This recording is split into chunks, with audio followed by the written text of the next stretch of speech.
हमसे ये मिस्टेक हुई, मैं नहीं चाहती कि कोई और ये मिस्टेक करे और अपने मेहनत के कमाए हुए पैसे वेस्ट करे। एक जो ऐसा मुआवजा मैंने वहां देखा ना, जिसके बाद मेरे रोंगटे खड़े हो गए। ट्रेन में ट्रैवल करने के लिए 2 एडिशनल कॉस्ट मरता क्या ना करता, हमने उन्हें पे किया। लगेज इतना बड़ा इशू है ना। हेलो एवरीवन, क्या हाल चाल है आप सबके? Hope you guys are doing really well and welcome back to my channel. Actually आज की वीडियो थोड़ी सी डिफरेंट है। मैं भी अपने सिस्टम पे बैठ के थोड़ा सा कुछ काम कर रही थी, वीडियोस वगैरह एडिट कर रही थी, कुछ और थोड़ा सा काम कर रही थी, तो मेरी नज़र उम्रा की पिक्चर्स पे पड़ी और मुझे सारे एक्सपीरियंस सब कुछ याद आने लगा एकदम से। तो फिर मैंने सोचा कि यार मैंने ये सारी फीलिंग्स अपनी, जो मेरा एक्सपीरियंस रहा वहाँ पे, मैंने क्या क्या एक्सपीरियंस किया, क्या पॉजिटिव्स हैं क्या नेगेटिव्स हैं, कौन सी बातों का हमें ख्याल रखना चाहिए वहाँ जाके, कैसा एक्सपीरियंस रहा मेरा ऑल टुगेदर, वो मैंने आप लोगों से शेयर ही नहीं किया। तो मैंने सोचा चले आप लोगों से एक्सपीरियंस अपना शेयर करूं। वैसे तो कुछ बातें ऐसी होती हैं कि आप वर्ड्स में एक्सप्लेन कर ही नहीं सकते, वो आप सिर्फ फील कर सकते हैं। लेकिन फिर भी जो थोड़ी बहुत चीज़ें वहाँ पे ऐसी हुई जिसने मेरा ईमान एकदम से बहुत ज़्यादा ताज़ा कर दिया, वो मैं ज़रूर आप लोगों से शेयर करना चाहूँगी। इसके अलावा मैंने सोचा कि कुछ पॉइंट्स, कुछ डूज एंड डोंट्स भी आप लोगों के साथ शेयर कर लिए जाएं। अगर आप लोगों में से कोई बुकिंग करा चुका है, जाने वाला है, या कोई प्लान कर रहा है, किसी का इरादा है, तो उसके लिए बहुत यूजफुल हो सकती हैं। क्योंकि इतनी जल्दी सऊदीया ने अपनी पॉलिसीज चेंज करी हैं। Covid, pre Covid, post Covid, then Covid के बाद रमजान में जब उन्होंने ओपन किया था उम्रा फिर से, तब पॉलिसीज चेंज थी, फिर बीच में चेंज हुई एंड अभी रिसेंटली भी इन्होंने पॉलिसीज चेंज की हैं। क्योंकि मैं भी रिसेंटली नवंबर में होकर आई हूँ, तो मैंने सोचा कि बिल्कुल रिसेंट एक्सपीरियंस है, हो सकता है मेरी बताई हुई बातें आप लोगों में से किसी के काम आ सकें, इसलिए वीडियो को एंड तक जरूर देखिएगा। सबसे पहले तो अगर आप लोगों को नहीं पता और आप लोग मेरे चैनल पे न्यू आए हैं तो मैं बता देती हूँ, मैं भी रिसेंटली नवंबर के एंड में उम्रा करके आई हूँ अल्हम्दुलिल्लाह। बस यही दुआ है अल्लाह ताला से कि हम मुझे और बाकी सारे मुसलमानों को फिर से बहुत जल्दी उम्रा करने के लिए अपने घर पे बुलाएं, आमीन। सीधा चलते हैं और आप लोगों को बताते हैं कि फिलहाल क्या रिस्ट्रिक्शंस हैं, कोई रिस्ट्रिक्शंस हैं या नहीं है। सऊदीया गवर्नमेंट ने जो उम्रा या हज मिनिस्ट्री है, उन्होंने सारी रिस्ट्रिक्शंस हटा दी हैं। हम लोग नवंबर के मिड में गए थे और नवंबर के फर्स्ट वीक से ही 2 या 3 नवंबर से सारी रिस्ट्रिक्शंस हट गई थी। लोग अब रौदा में जा सकते हैं, यानी कि जो रियाजुल जन्ना है वहाँ ठहर सकते हैं, और इसके अलावा काबा को हाथ लगा सकते हैं, हतीम में नमाज पढ़ सकते हैं। पहले ये सब कुछ उन्होंने कवर्ड रखा हुआ था कोविड के बाद। अल्लाह का शुक्र है कि हमने जब प्लान किया, जब हम गए वहाँ पे, तो हम हर चीज़ प्रॉपरली एक्सपीरियंस कर सकते थे। रही बात रश की, तो रश वहाँ पे हर वक्त ही रहता है, और ऑब्वियसली क्योंकि 2 साल तक कोविड रिस्ट्रिक्शंस की वजह से लोग नहीं जा पा रहे थे। 2022 में रमजान के ऑनवर्ड से ही बहुत ज्यादा रश है वहाँ पे, और अभी भी रहेगा। एक्सपेक्टेड है कि ये आगे आने वाले साल में भी रश रहेगा। रश से मुझे नहीं लगता कोई ज्यादा फर्क पड़ता है, क्योंकि जो भी है वो ये है कि बस आपने अपनी इबादत सही से प्रॉपरली करनी है और टाइम मैनेजमेंट बहुत अच्छा रखना है। अगर आपने अपना टाइम मैनेजमेंट अच्छा रखा हुआ है तो आपको इंशाल्लाह हर तरीके का मौका मिलेगा, हतीम में नमाज पढ़ने का भी, काबा को हाथ लगाने का भी। Second point, visa, flight and everything. अगर आप लोग पाकिस्तान से हैं तो, या अगर आप इंडिया से हैं तो आप लोगों को एजेंट के थ्रू ही आना पड़ेगा, क्योंकि कुछ गवर्नमेंट पॉलिसीज ऐसी हैं कि जो कोटा होता है वीजा का, वो पाकिस्तान, बांग्लादेश, इंडिया, इनके कुछ रजिस्टर्ड एजेंट्स को ही मिलता है। आप खुद से अप्लाई नहीं कर सकते, as far as I know, जहां तक मुझे पता है, ठीक है। और मुझे ये इसलिए पता है क्योंकि हमारे साथ हमारी मदर इन लॉ ने भी ट्रैवल किया था, मेरी सास ने, तो वो पाकिस्तान में होती हैं, हमने उन्हें वहां से बुलाया था, तो उनके वीजा के लिए हमें एजेंट हायर करना पड़ा था, जस्ट फॉर वीजा। फिर पूरे पैकेजेस भी मिलते हैं। अपने फाइनेंसेस के मुताबिक आप लोग डिफरेंट पैकेजेस भी ले सकते हैं। हम लोगों ने कोई पैकेज वगैरह नहीं लिया था, हमने सारी बुकिंग्स वगैरह खुद कराई थी, अपनी मर्जी के होटल्स थे, अपनी मर्जी की फ्लाइट्स थी, सब कुछ अपने हिसाब से किया था। एजेंट सिर्फ सास, जो मेरी मदर इन लॉ है, उनके वीजा के लिए हमने हायर किया था। हमने मेरी सास के लिए वीजा अप्लाई किया था, तो एजेंट ने अपनी फीस भी चार्ज की थी, जो कि अच्छा खासा अमाउंट था कंपैरेटिवली। अगर आप यूके, यूएस, यूरोप या कहीं बाहर के कंट्री में हैं तो आपको 2 तरह के वीजास मिल सकते हैं। ऑन अराइवल वीजा मिल सकता है, इसमें भी एक रिक्वायरमेंट पहले ये थी कि आपको सिर्फ सऊदी एयरलाइन से ही ट्रैवल करना है। आप सऊदी एयरलाइन से ट्रैवल करें विदाउट वीजा आप वहां पे लैंड करें। अगर आपके पास किसी भी बाहर के मुल्क का ऑथेंटिक वीजा या पासपोर्ट है तो आपको ऑन अराइवल वीजा मिल जाता है उम्रा के लिए। बट इन्होंने अब दिसंबर में अपनी पॉलिसी और ज्यादा अपडेट करी है और अब सऊदी एयरलाइन के अलावा आप किसी भी एयरलाइन से जा सकते हैं। अगर आपके पास यूरोप, यूके, यूएस या कनाडा का पासपोर्ट है या वैलिड वीजा है तो आप वहां जाके ऑन अराइवल वीजा ले सकते हैं। दूसरा ऑप्शन जो वीजा के लिए है वो है ऑनलाइन वीजा सिस्टम। मैंने ऑनलाइन वीजा अप्लाई किया था हमारे पास, क्योंकि यूके का वैलिड वीजा है तो इसलिए हमें ऑनलाइन वीजा मिल गया था और with in a second download हो गया था। उन्होंने एप्लीकेशन फिल करी, डॉक्यूमेंट सबमिट करे और 1 सेकंड के अंदर ही हमारे वीजे डाउनलोड हो गए थे। तो इसलिए ऑनलाइन उन्होंने प्रेफर किया। ऑन अराइवल में उन्हें थोड़ा सा रिस्क लग रहा था क्योंकि ये नया सारा इन्होंने पॉलिसी बनाई है, तो उन्हें यह था कि वहां जाके फ्लाइट पे खर्चा करके और फिर नियत करके वहां जाएं और अगर ऑन अराइवल में कोई इशू हो गया तो अच्छा नहीं लगेगा। इसलिए उन्होंने बिफोर हैंड ही वीजा अरेंज कर लिया था। अगर आप लोगों के पास विजिट वीजा है, कोई और फॉर्म का वीजा है, स्टूडेंट वीजा, वर्क वीजा, कोई रेजिडेंटशिप है आपके पास किसी भी बाहर की कंट्री की, तो आप लोग ऑन अराइवल या फिर ऑनलाइन वीजा ले सकते हैं। एक और चीज जो आपको ऑनलाइन वीजा मिलता है, जो हमने वीजा अप्लाई किया था वो उम्रा वीजा नहीं था, वो टूरिस्ट वीजा था जो कि 1 साल के लिए होता है। यानी कि हमें पूरे 1 साल के लिए वीजा मिला है। 1 साल में हम मल्टीपल एंट्रीज कर सकते हैं सऊदी अरब में।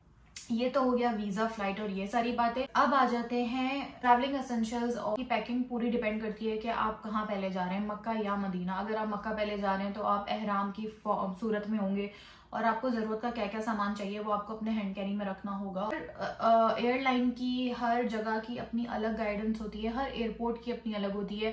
पाकिस्तान से सऊदी आते हुए आपकी अलग होंगी, हमारे यहाँ जाते हुए अलग होंगी। एक और चीज जिसका आजकल बहुत ज्यादा शोर मचा हुआ है और लोग सऊदीया बहुत ज्यादा उसको प्रमोट कर रहा है वो है उनकी ट्रेन सिस्टम।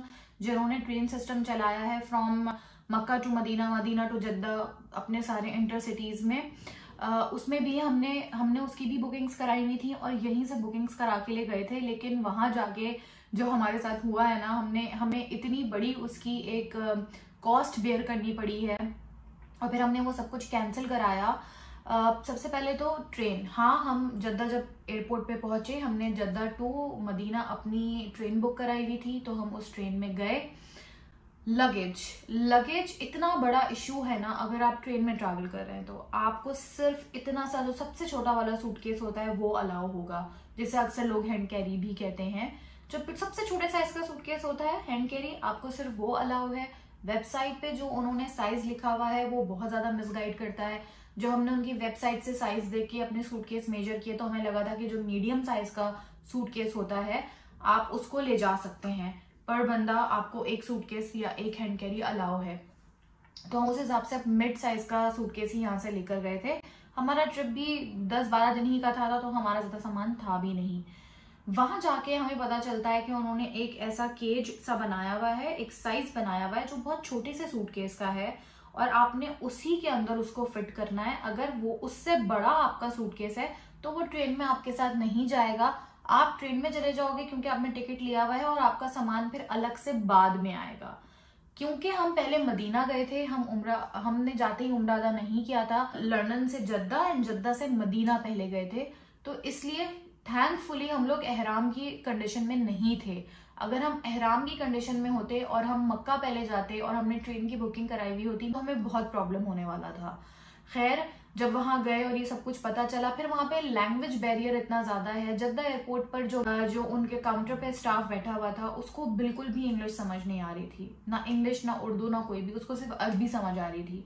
बहुत मुश्किल से गूगल ट्रांसलेटर यूज करके हस्बैंड और उन्होंने बात करी आपस में, तो हमें पता चला पर लगेज जो बड़ा वाला लगेज है वो ये बाद में वाया रोड यानी कि ट्रक्स के थ्रू, रोड के थ्रू ट्रैवल करा के हमें बाद में उसी दिन पहुंचाएंगे और वो हमें आके लेना होगा। और वो हमें मदीना जो ट्रेन का स्टेशन है, मदीना ट्रेन स्टेशन, वहां से जाके उसको पिक करना होगा।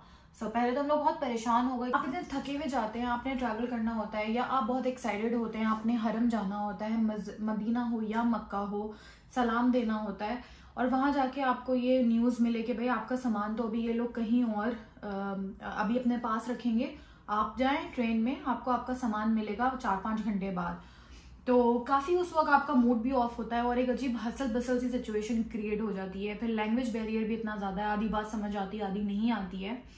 खैर उस वक्त मरता क्या ना करता, हमने उन्हें पे किया, अपना सामान भी दिया और फिर हम लोग चले गए ट्रेन में। ट्रेन नो डाउट बहुत अच्छी है, लोगों को ट्रेन बहुत अच्छी लगेगी। बुलेट ट्रेन है, जो ट्रैवलिंग टाइम है वो हाफ तो नहीं लेकिन काफ़ी ज़्यादा कम कर देती है और व्यूज़ अच्छे हैं। जाते हुए आप मदीना जद्दा टू मदीना का व्यू लेते हुए जाते हैं। सो डेफिनेटली हमारा ट्रैवलिंग टाइम तो बच गया, लेकिन क्योंकि उस वक्त आप मेंटली प्रिपेयर भी नहीं थे, आपका सारा सामान उसी में चला गया। आपके पास जो है वो बस आपका जो हैंड बैग है या हैंड कैरी जो आपने अपने प्लेन में अपने साथ रखा था बस वही है। होटल में हम लोग गए, अब हम फ्रेश नहीं हो सकते थे क्योंकि हमारे पास हमारे कपड़े नहीं थे और हम होटल में चले गए थे शाम के 5:30 बजे तक हम लोग चले गए थे। एंड हमें पता चला कि जो हमारा सामान है जो बाय रोड आ रहा है वो रात को 12 बजे हमें मिलेगा स्टेशन से। तो वो जो टाइम था ना, वो उसमें ना हम सो पा रहे थे, ना हम फ्रेश हो पा रहे थे, ना हम मस्जिद जा पा रहे थे। तो इसीलिए ट्रेन का एक्सपीरियंस अच्छा है अगर आपके पास सामान बहुत थोड़ा है तो। अगर आप सिर्फ इतना ही सामान है कि आप छोटे हैंड कैरी या छोटे सूटकेस में ले जा सकते हैं, अपने साथ ही ट्रेन में लेके जाएं और फिर चले जाएं तो आपको सूट करेगा। लेकिन अगर आपके पास ज्यादा सामान है, जो कि मोस्टली सबके पास ही होता है, अगर आप 10-15 दिन के लिए कहीं जा रहे हैं, सारी चीजें होती हैं जो आपको अपने साथ रखनी होती हैं, तो ऐसा नहीं हो सकता कि आप छोटा हैंड कैरी ले जा पाएंगे। आपका सारा सामान छोटे से बैग में आ सकता है तो फिर आप लोग go for the train. Other than that मुझे सुटेबल इतना नहीं लगा टू बी ऑनेस्ट। तो ट्रेन में ट्रैवल करने के लिए 2 एडिशनल कॉस्ट आपके साथ लग जाएगी। इसके अलावा और भी बहुत सारे तरीके हैं, जैसे कि बस शटल चलती है जद्दा से मदीना या प्राइवेट गाड़ियां होती हैं। बहुत इस बारे में सोचा तो हमने उसी वक्त डिसाइड किया कि कोई फायदा नहीं है, हम बाकी सारी अपनी जो ट्रेन की टिकट्स हैं वो कैंसिल कराते हैं और देखते हैं कि हमें रिफंड मिलता है या नहीं। हमने जो मदीना से मक्का जाने के लिए ट्रेन की थी वो भी कैंसिल कराई और फिर जो मक्का से जद्दा की ट्रेन थी वो भी कैंसिल कराई। कैंसिलेशन फी हमें ठीक ठाक पड़ी, हमारा रिफंड अमाउंट नहीं हुआ, ये हमें एक बहुत एडिशनल कॉस्ट पड़ी। उसके बाद जब हमने दोबारा अपने लिए एक गाड़ी प्राइवेट हायर करी तो उसकी कॉस्ट हमने अलग दी। सो इसीलिए मैं ये एक्सपीरियंस आप सबको बता रही हूँ। ये वीडियो प्लीज लाइक जरूर कीजिएगा, शेयर भी करें किसी से अगर आप कर सके तो, ताकि लोगों को पता चले कि उन्होंने किस तरीके से प्लान करना है। हमसे ये मिस्टेक हुई, मैं नहीं चाहती कि कोई और ये मिस्टेक करे और अपने मेहनत के कमाए हुए पैसे वेस्ट करे। ये तो हो गया ट्रेन का रिव्यू। उसके बाद मदीना या मक्का, सबसे ज्यादा क्वेश्चन जो पूछा जाता है वो यही है कि आपको मदीना ज्यादा अच्छा लगा या मक्का ज्यादा अच्छा लगा। तो मुझे पर्सनली मदीना में बहुत ज्यादा पीस, बहुत ज्यादा सुकून, मैं बहुत ज्यादा रिलैक्स हो गई थी। और मदीना जाके एक अलग तरह की रौनक है।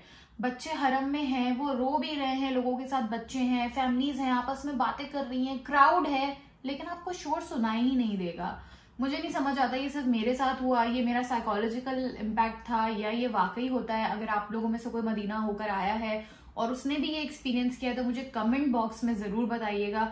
बट मेरे साथ तो यही हुआ, वहां पे बहुत क्राउड था, बहुत लोग थे, लेकिन शोर महसूस ही नहीं होता था। अलग तरीके का सुकून है। मदीना की ज़ियारतें बहुत अच्छी हैं, सबसे ज्यादा ज़ियारतें मदीना में ही हैं।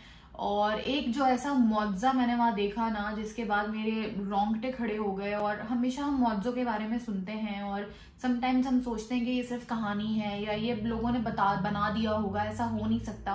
बट खुद पर्सनल एक्सपीरियंस करना उसको बहुत ही अलग बात है। और जब आप, मेरे साथ भी मदीना में ऐसा ही हुआ। एक्चुअली दो चीजें ऐसी हुई कि मुझे बहुत ज्यादा फील हुआ कि कोई है, एक बहुत बड़ी पावर है, सुपीरियर पावर है जो हम सबसे बहुत बड़ी है और जो चाहे वो कर सकती है। हज़रत अमीर हमजा की कब्र मुबारक पे जाते हैं और वहां से वो जो खुशबू आ रही होती है ना, जिसको अब इन्होंने जाली लगा के बंद करके कॉर्डन ऑफ कर दिया है, आप आगे तक नहीं जा सकते क्योंकि लोग बिद्दत करते थे या शिर्क करते थे, जो भी रीजंस हैं। लेकिन अब उन्होंने वहां पे बहुत बड़ी मस्जिद हमजा बना दी है। ये ओहद के पहाड़ जहाँ पे वादी ओहद है वहां पर है ये। और जो एक ग्रिल लगा दी है ना, ग्रिल के इस तरफ आपको कोई खुशबू नहीं आएगी और ग्रिल के उस तरफ अगर आप जबरदस्ती अपना मुंह थोड़ा सा आगे ग्रिल में अंदर घुसाने की कोशिश करें, अपनी नाक ग्रिल में अंदर घुसाने की कोशिश करें, तो आपको इतनी प्यारी एक खुशबू आएगी जो समझ नहीं आता कहाँ से आ रही है। अगर आप अपने माइंड को ये समझाएं कि वो ग्रिल पे इन्होंने लगा दी है, अगर इन्होंने ग्रिल पे वो खुशबू लगानी थी और इस चीज को इतना फेमस करना था तो फिर इन्होंने ग्रिल लगा के उसको बंद क्यों किया? फिर तो ये उसको बिजनेस बना सकते थे और लोगों को बुलाते और मुआवजा दिखाते। और सेकेंडली, इतनी तपती हुई धूप होती है ना वहां पे। जब हम वहां पर गए उस वक्त 40 डिग्री था और चट्टा मैदान है और बिल्कुल पहाड़ हैं बड़े बड़े और सिर्फ सहरा मैदान है और कड़कती धूप है कि आपसे आंखें भी नहीं खुल रही हैं। उसमें अगर आप मान भी लेंगे किसी ने खुशबू ग्रिल पे लगाई हुई है या मिट्टी में डाली हुई है, कुछ भी है, इतनी धूप में ना वो खुशबू उड़ जाएगी। एक दो घंटे से ज्यादा वो नहीं टिक सकती, वो उड़ेगी। तो डेफिनेटली वो खुशबू वहां से आती है।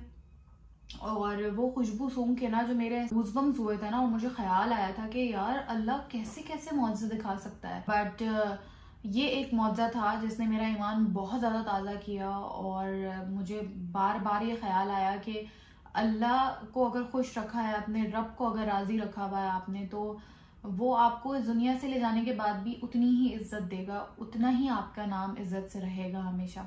दूसरा मुआवजा जो मेरे साथ मदीना में हुआ वो था